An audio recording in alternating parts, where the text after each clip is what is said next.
pendant 3 ans, nous avons mené des essais expérimentaux de plein champ en testant différents apports de sédiments du fleuve Charente sur terre de groix très superficielle. Donc là, on a ouvert un peu le sol. On est sur la roche-mère calcaire.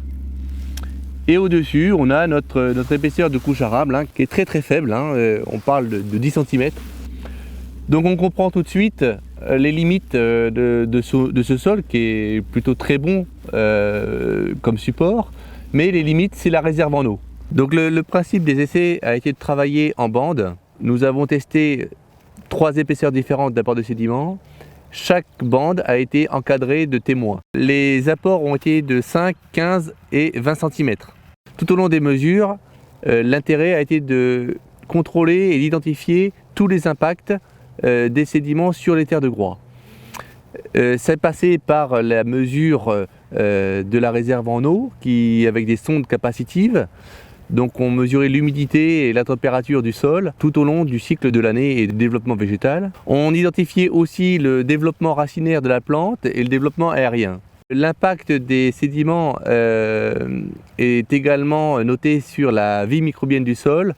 Donc pour identifier ces effets, nous avons mesuré la population de vers de terre sur chaque bande et comparé la population et le nombre. Donc ce qu'on a pu mettre en évidence, c'est que l'apport de 15 cm était l'apport optimal pour avoir le maximum de gains. Le gain au niveau du rendement, gain au niveau du travail du sol, de la structure, du mélange, parce que le souci de l'apport de sédiments est de pouvoir mélanger la structure des sédiments, qui est plutôt une structure lamellaire, avec la structure initiale du sol. Et le final, c'est de trouver une structure plutôt grumuleuse. C'est ce qui est plus compliqué. Et on a remarqué que l'apport de plus de 15 cm était très compliqué pour le travail du sol et pour retrouver une structure intéressante au niveau de production agricole. En dessous d'une dizaine de centimètres d'apport de sédiments, on n'a pas d'effet notable, on n'a pas d'effet mesuré qui permettent de valider cette nouvelle filière, cette valorisation de sédiments. Ici, on est sur la même parcelle dont on a apporté 15 cm de sédiments. Donc on revoit notre roche-mère calcaire et dessus notre sol en cours de mélange avec les sédiments. Et on comprend vite que la réserve en eau de ce sol, de ce nouveau sol, est beaucoup plus importante et que par conséquent, le risque de stress hydrique des plantes va être diminué considérablement.